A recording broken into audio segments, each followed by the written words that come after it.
Mick, congratulations. Judging by the glint in your eye, you're happy to be back.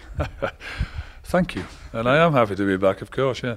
Yeah. It's been a whirlwind couple of days, I'd imagine. Can you talk us through them from your point of view and when you first realised that there was an opportunity to return? Yes, I got a call on Wednesday as I was driving to Sunderland, actually, to come and speak. Well, Martin had gone, and of course my phone suddenly went haywire with the news that he'd gone, and then I got a call late that on Wednesday to ask if I would go and meet John and Ruud. So I was delighted to get the call, of course. Was it clear right from the start that it was going to be this short-term arrangement until 2020, with Stephen Kenny then stepping in?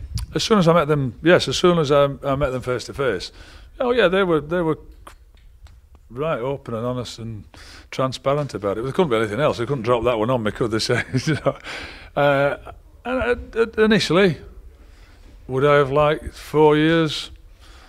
But I've gone back on that. I keep saying I think that you should be in charge for a tournament. All right, so I'm not going to get the chance to have that chance of another tournament. But you know what? If we do well, if we qualify, and that's going to be tough, we're going to 2 qualifiers in March. If we do, and we end up with a brilliant tournament, and I have to hand that on to somebody else, I've agreed to do that, and I'm cool. Yeah, it has opened the unusual predicament of actually Ireland fans talking about what happens if it goes brilliantly at Euro 2020. Well, I'm glad they're thinking that. Yeah, it'd be great. But if it doesn't, then there'll be people who'll be glad to see at the back of me anyway. So, I said I think that I should have left in 2002. I had a great tournament, but I never thought of it at the time. And I've not just thought this now. I thought that after when I eventually left, I thought I should have gone, should have walked, and enjoyed the fact and left it. So whatever happens, that's just what I'll be doing. Have you met Stephen Kenny before? I think we have briefly, but I'm looking forward to meeting him tonight. Seeing him, we're going to have a bit of dinner. His role is under-21 manager and in charge of all the underage teams, but part of this seems that he's going to learn the ropes somewhat of senior team management as well. Do you expect him to be in and around the camp quite a bit? That's difficult because I had it with Taff, Ian Evans, when he was the 21s manager. Their games are on a different day. They could be in different places. I think the message is to everybody that it's a team. Everybody from everybody who is involved, from John Delaney all the way down to wherever it might go, and we all have to work as one to try and be a success. And that's with Stephen, that's with Ruud, that's with me, and everybody else. I'll be going to speak to scouts in England and anybody that can help us, anybody that can do a job for us and help us make us better. You've announced 2 of your backroom team today. Terry Connor is going to be your assistant, and Robbie Keane coming in as well. Have you any other plans for coaching as to who you want involved? There'll be a goalkeeping coach come in and possibly something with the scouting, but other than that, no, I don't need a massive team in terms of doing that. TC and myself ran Wolves, we ran Ipswich, we've got enough experience, and Robbie's coming in now to give us younger mind, brighter mind, fresher, some new ideas from his time at Inter Milan, from Leeds, from Liverpool, from Tottenham. If he can't add something to it, then there's going to be something sadly wrong. We spend a lot of time working with several of your former players, Kevin Kilbane, Gary Breen, and their eyes light up when they talk about playing for Ireland under you and how much they enjoyed it and your powers of motivation. And an awful lot of those players played their best football in a green jersey. When you look at this Irish team now and 12 players coming in the past year at a really difficult time, and you listen to some of Matt Doherty's comments about the training and the difference between club and country, I don't know if they have that same buzz, those younger players coming in. You are probably going to have, a week before your first match with them. How tough a task is that to get that pride, passion, love of playing for Ireland back, as well as getting the technical side of it as well? I don't know until they all tip up in March. I've just been saying, I joined Ipswich on the 1st of November, and we had 7 points from 13 games. And I was there on the Wednesday, and all it was negativity. We sat watching games, we sat watching our games, watching other opposition, and I didn't get one positive vibe from anybody until our goalkeeping coach, Malcolm Webster, said to me, "Gaffer, there's some good players here and there's some good lads here, and it's not all negative." And that's got to be the same thought process here. that let's try and get away from the negativity. Let's try and get the positivity back. You're not telling me that all those lads don't want to come here and play for Ireland. Of course they do.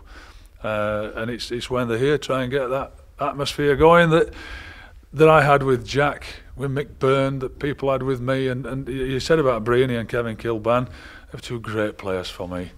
And I'm so happy and I'm proud of the fact that they enjoyed playing for me. So let's hope I can get that going again.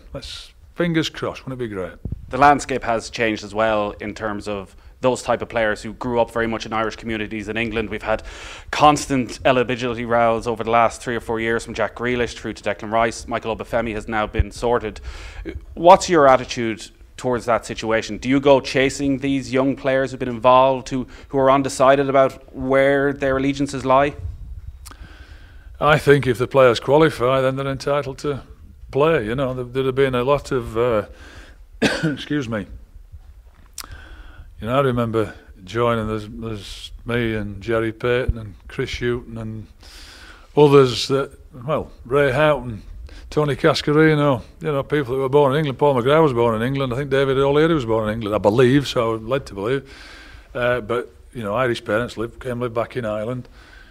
There's lots of us that played in those teams that are kind of revered as legends and heroes because of the success that we had. So I think it'd be remiss of me not to try and include all those players if I can get them, and we can get them playing and they do qualify to play. Then that's first and foremost, and then they want to turn up and play in that green shirt and give everything that the Kevin Kilbans, the Breenys, the Paul McGraths, David O'Learys, Ray Houghton's, Andy Townsend's, that we gave all throughout that, you know, that period of time, which was a wonderful, wonderful period for Irish football. What's your plan with Declan Rice specifically? Sorry, I'm scratching my nose. I'm not telling lies. I know that's body language. I've actually got an itchy nose. Declan Rice, I spoke to his dad. I said, look, I hope you don't mind me saying this, because I wanted to be able to repeat what he'd said, and he'd been asked to go to St George's Park, and which he did. He never thought it was going to get blown up like it did. He's like some sort of traitor, and that's far from it. He's played in the youth teams, and everybody believes he's a really good player and should be playing for us. I guess that's up to me. I'll maybe drop Robbie along and we'll go and see him and see if we can. It's a different set of circumstances. And I'm going to clear something up. It's nothing to do with any arguments with Martin, Roy or anybody else. It all just got so much and overwhelming that the story, that he just took a backward step. And I actually said that when I was interviewing, asked about it. I said, he should just go and play in West Ham's team. Get in there, become a good player, and then he'll have the choice. And well, maybe he's got that now, and hopefully he chooses us. So what's the plan for the next 4 months? Do you get around, watch as many games as possible, speak to as many of the players face to face as possible? Absolutely. I'll have to get all the phone numbers first. I'll be going to some of the training grounds and watch them and meet them. Hopefully watch some other training as well, try and learn something from somebody else. Because there's always something to learn wherever you go, and trying to get we'll be watching the opposition, certainly when the draw starts, then I can go back and watch the other teams that have been playing, watch the players that do play in those teams, and try and get us as well prepared as we possibly can for March 2019. Best of luck with it. Thank you.